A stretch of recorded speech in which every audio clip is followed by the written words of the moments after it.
जय हिंद दोस्तों। इजराइल और हमास के बीच का जो वॉर है वो लगभग 4 महीने हो चले हैं और इजराइल हमास के बीच में जो वॉर है इसको लेकर पूरा वर्ल्ड कंसर्न्स है। सो इस वॉर में अगर हम बात करें डेथ की कितनी जानें अभी तक गई है तो इजराइल से आपको बता दें कि 1139 लोगों की जान गई है और लगभग 8730 लोग घायल हुए हैं, इंजर्ड हुए हैं। वही पैलेस्टीन की बात करें तो उसमें 26,000 आंकड़ा है। 26,000 ये लेटेस्ट डेटा है, 26 जनवरी तक का डेटा है। ये हो सकता है आज अभी कुछ अपडेट हुआ होगा तो ये आप कुछ प्लस मान के चल सकते हैं। 26,083 डेथ का ये रेट है, डेथ ओनली है। और लगभग 64,487 जो है ना ये आपके इंजर्ड हैं, जिसमें से अगर हम बच्चे की हम बात करें उसमें 10,000 चिल्ड्रन जिसमें है जिनकी डेथ हुई है, 8,000 मिसिंग हुई है और इसमें 8,663 चिल्ड्रन जो है वो बेसिकली इंजर्ड हुए हैं। लेकिन रिसेंटली क्या हुआ है कि कुछ हफ्ते हम पहले की बात करें जब साउथ अफ्रीका ने इजराइल के ऊपर ये एक एलिगेशन लगाया कि इजराइल जो है वो जिनोसाइड कर रहा है गाजा में, और इसको लेकर साउथ अफ्रीका जो है वो चला गया इंटरनेशनल कोर्ट ऑफ जस्टिस, जिसे हम वर्ल्ड कोर्ट भी कहते हैं। और वर्ल्ड कोर्ट का कल ही के दिन एक डिसीजन, एक ऑर्डर निकल के आता है और इस ऑर्डर में हम बात करेंगे कि आईसीजे ने यहाँ पर क्या कहा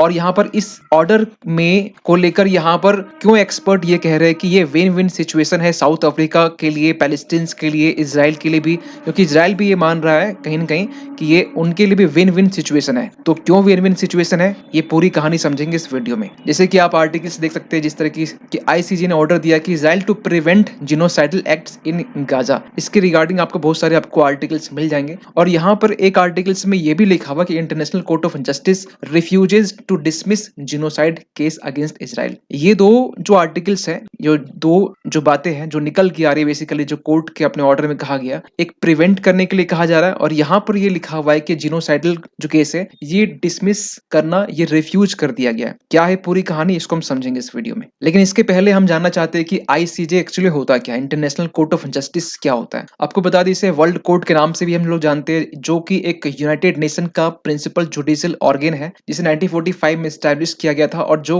एक्चुअली जो वर्क में जब आया 1946 अप्रैल का वो टाइम था। अगर हम सीट की बात करें तो ये बेसिकली हेग नीदरलैंड में सिचुएटेड है। अगर हेग की आप लोकेशन देखेंगे तो आप जो नीदरलैंड है जो बेसिकली नॉर्थ सी से सटा हुआ है, या हम जर्मनी के हम बात करें उससे बॉर्डर साझा करता है बेल्जियम, और इवन फ्रांस भी आप यहाँ सामने देख सकते हैं यूके के साथ। सो एक्चुअली हुआ क्या है, देखिए कल के दिन फ्राइडे यूनाइटेड नेशंस का टॉप कोर्ट यानी कि सबसे बड़ा कोर्ट, इससे ऊपर का कोर्ट नहीं है। क्यों? क्योंकि आपको बता दें कि आईसीजे के बारे में ये कहा जाता है कि दो चीजें आपको याद रखनी चाहिए कि इसकी जो हियरिंग होती है, सुनवाई जो होती है वो पब्लिकली होती है, यानी पब्लिक भी उसको देख सकती है। स्क्रीन बोर्ड में बेसिकली जहां पर सुनवाई होती है हेग में, वहां पर स्क्रीन लगा होता है और वहां कहा जाता है कि कल हजारों में लोग वहां पर उस हियरिंग को सुन रहे थे, देख रहे थे। और दूसरी बात ये है कि आईसीजे के जो ऑर्डर होते हैं वो बाइंडिंग नहीं होती, यानी कि वो इन्फोर्समेंट नहीं किया जा सकते हैं। एक ऑर्डर दिया जा सकता है लेकिन उस ऑर्डर को इन्फोर्स नहीं कर सकते हैं। अब यहाँ पर सुनिए क्या कहा गया है। यहाँ कहा गया कि इजराइल को ये कहा गया कि आप जो इजराइल में गाजा में जिनोसाइड की जो घटना हो रही है इसको लेकर आप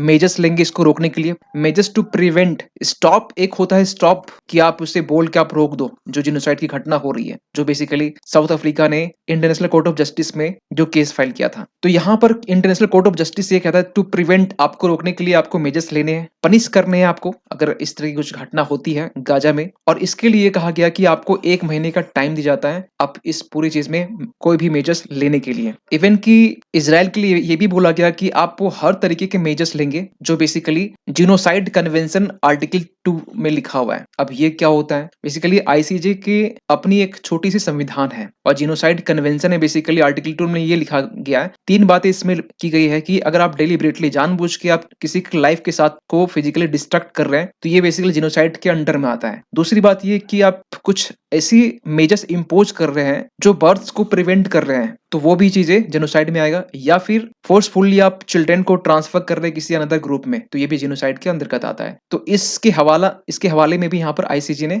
इस बात को रखा है। लेकिन एक्चुअली आईसीजे ने यहाँ पर एक्चुअली कहा क्या है, देखिए आईसीजे ने इजराइल को यह कहा है कि आप जो गाजा वाला जो एरिया है वहां पर आप ह्यूमैनिटेरियन एड प्रोवाइड करें, और उसके लिए आप जैसे आपको बता दें कि गाजा में आज के टाइम में जो ह्यूमैनिटेरियन एड है, या हम बोल के जो बोले तो हम सप्लाई हम बोल सकते हैं, जो सप्लाई जो रफा क्रॉसिंग से होता है यहाँ पर अभी तो फिलहाल तो ये खुला हुआ है, लेकिन एक समय था जब यहाँ पर क्लोज था। तो इसको लेकर भी यहाँ पर बातें कही गई है। इवन कि यहाँ पर इस बात पर भी फोकस किया गया कि इजराइल जो है पैलेस्टीनियंस उसको प्रोटेक्शन प्रोवाइड करेगा। इवन ये सब कुछ कुछ कहने के बाद में आईसीजे की तरफ से ये चीजें कही नहीं गई कि इजराइल जो अभी रिसेंटली मिलिट्री ऑपरेशन गाजा में चल रहा है इसको स्टॉप करे, क्योंकि यहाँ पर बात रखी की गई है प्रिवेंट की बात की गई।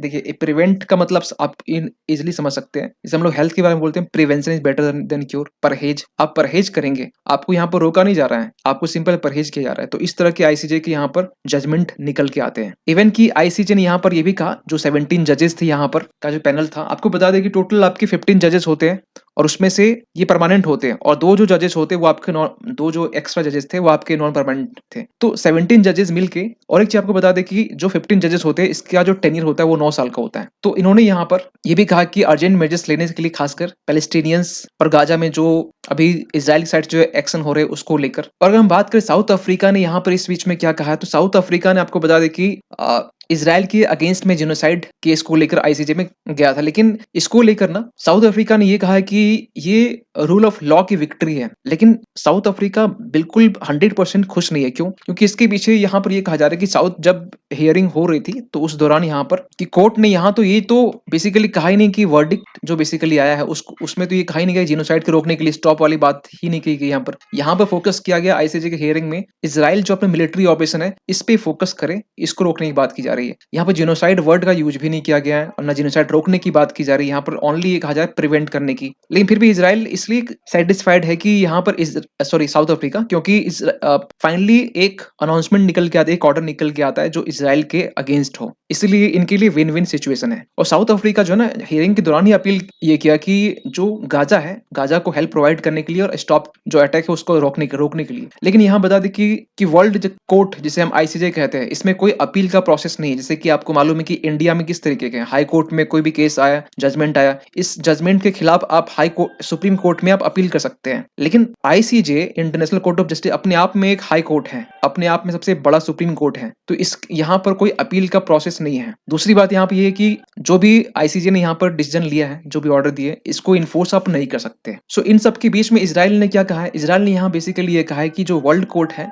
उनके पास राइट नहीं है इस तरह का वर्डिक्ट देने के लिए। और साउथ अफ्रीका का जो एलिगेशन था वो भी रिजेक्ट किया गया इजराइल की तरफ से, जो जेनोसाइड का एलिगेशन जो लगाया गया था। और इजराइल ने ये साफ साफ कहा है कि अगर ये कोर्ट का ऑर्डर है तो बेसिकली यहाँ पर साउथ अफ्रीका जो है ना, इस तरीके से जस्टिफाई कर रहा है हमास का अटैक को। हमास जिस तरीके 7 अक्टूबर में के दिन मल्टीपल्स अटैक रॉकेट के थ्रू से किया गया था, तो उसे साउथ अफ्रीका जस्टिफाई कर रहा है। इवन कि इसमें कतर का भी एंट्री होता है। कतर भी ये कहता है कि ये विक्ट्री ऑफ ह्यूमैनिटीज है। और कतर ने कहीं कतर के जो फॉरेन मिनिस्ट्री है उन्होंने खासकर इस प्रोविजनल मेजर्स को वेलकम किया है। लेकिन हमास की बात, हमास ने ये कहा यहाँ पर कि अगर इजराइल सीज फायर का जो डिसीजन है अगर वो एक्सेप्ट कर लेता है इंटरनेशनल कोर्ट का, तो यहाँ पर we are also ready to accept all the condition, सारी कंडीशन मारने के लिए तैयार है। लेकिन इस बीच में रिसेंटली आपको बता दें कि खान यूनिस जो है, बेसिकली गाजा में एक प्लेस है, आप यहाँ पे देख सकते हैं इस मैप में, ये जो पोर्शन है, कहा जाता है कि खान यूनिस जो है यहाँ पर हमास का गढ़ माना जाता है। हमास के जो आतंकवादी यहाँ पर इनका एक बड़े नंबर्स में यहाँ पर बेसिकली इनका एक अड्डा है। तो यहाँ पर रिसेंटली क्या हुआ कि सबसे पहले इजराइल ने यहाँ पर एयर स्ट्राइक किया। एयर स्ट्राइक करने के बाद में यहाँ पर ये अब ग्राउंड ऑपरेशन कर रहे हैं, और इस ग्राउंड ऑपरेशन के बाद में यहाँ पर जो एलिट कमांडो फोर्सेस इसको डिप्लॉय कर दिया गया है, और जो भी एक टनल नेटवर्क जो था बेसिकली यहाँ पर उसे भी डिस्ट्रॉय कर दिया गया है। और आपको बता दें कि इस बीच में कि इजराइल डिफेंस फोर्स रिसेंटली यहाँ पर यह कहा है कि जो खान यूनिस है यहाँ से जो आतंकवादी है वो बाहर निकलने की कोशिश कर रहे हैं, स्केप करने की, भागने की कोशिश कर रहे हैं, लेकिन यहाँ पर ये लोग सक्सेड नहीं होंगे। और इस कारण से यहाँ जो वॉर है, still a war going on here, क्योंकि यहाँ पर नंबर्स ज्यादा है। ये भी चीजें ये हाल फिलहाल ये बोली गई है। इवन कि इजराइल के जो फाइनेंस मिनिस्टर है बेजलेल स्मोट्रिक, इन्होंने कतर को लेकर ये कहा, क्योंकि कतर ने भी रिसेंटली ये कहा था कि कुछ हम ऐसे डिसीजन लेने वाले हैं जो हमास के फेवर में होगा। तो इसको लेकर भी कहीं ना कहीं इजराइल के फाइनेंस मिनिस्टर ने क्वेश्चन मार्क उठाया है। इवन कि आपको बता दें कि जो farmer human rights watch executive director है केनेथ रूथ, इन्होंने सीबीसी न्यूज में बेसिकली कल के दिन ये कहा है, इसको ऑर्डर के आने के बाद में, आईसीजे का ऑर्डर आने के बाद में, कि जो इंटरनेशनल कोर्ट ऑफ जस्टिस है, कोर्ट के पास में ये कैपेसिटी नहीं है इस तरह के खासकर सीज फायर के रिगार्डिंग रूल पास करने की, क्योंकि हमास जो है ये एक नॉन स्टेट एक्टर है। और आप सीज़ फायर के लिए 2 देश होना बहुत ज़रूरी है। ऐसा नहीं कि कोई नॉन स्टेट एक्टर है, आतंकवादी है और एक देश है, इसके बीच में आप सीज़ फायर करवा रहे हैं। ये चीज़ें अलाउ नहीं है, कोर्ट ऐसा नहीं कर सकता है। तो इसके लिए हम बोला गया हमास एक नॉन स्टेट एक्टर है और इसके बीच में और इज़राइल के बीच में लड़ाई है और हमास एक नॉन स्टेट एक्टर है। जो आपको बता दें कि इज़राइल की साइड से ये भी कहा जाता है कि वॉर तब तक रुकेगा नहीं क्योंकि यहाँ से बहुत सारी इज़राइली जो पॉपुलेशन है उनकी जाने गई है। इवन कि अभी तक भी इज़राइल के जो लोग हैं, खासकर होस्टेज बना के रखा गया है हमास की तरफ से। ये भी चीज़ें निकल के आती हैं। सो फाइनली आपका क्या मानना है इन सब की चीज़ों में? आईसीजे का जो रिसेंटली अभी ऑर्डर आया है, ये ऑर्डर कितना सही है, कितना गलत है? कमेंट कीजिएगा। मिलते हैं किसी अगली वीडियो में। तब तक के लिए थैंक यू सो मच।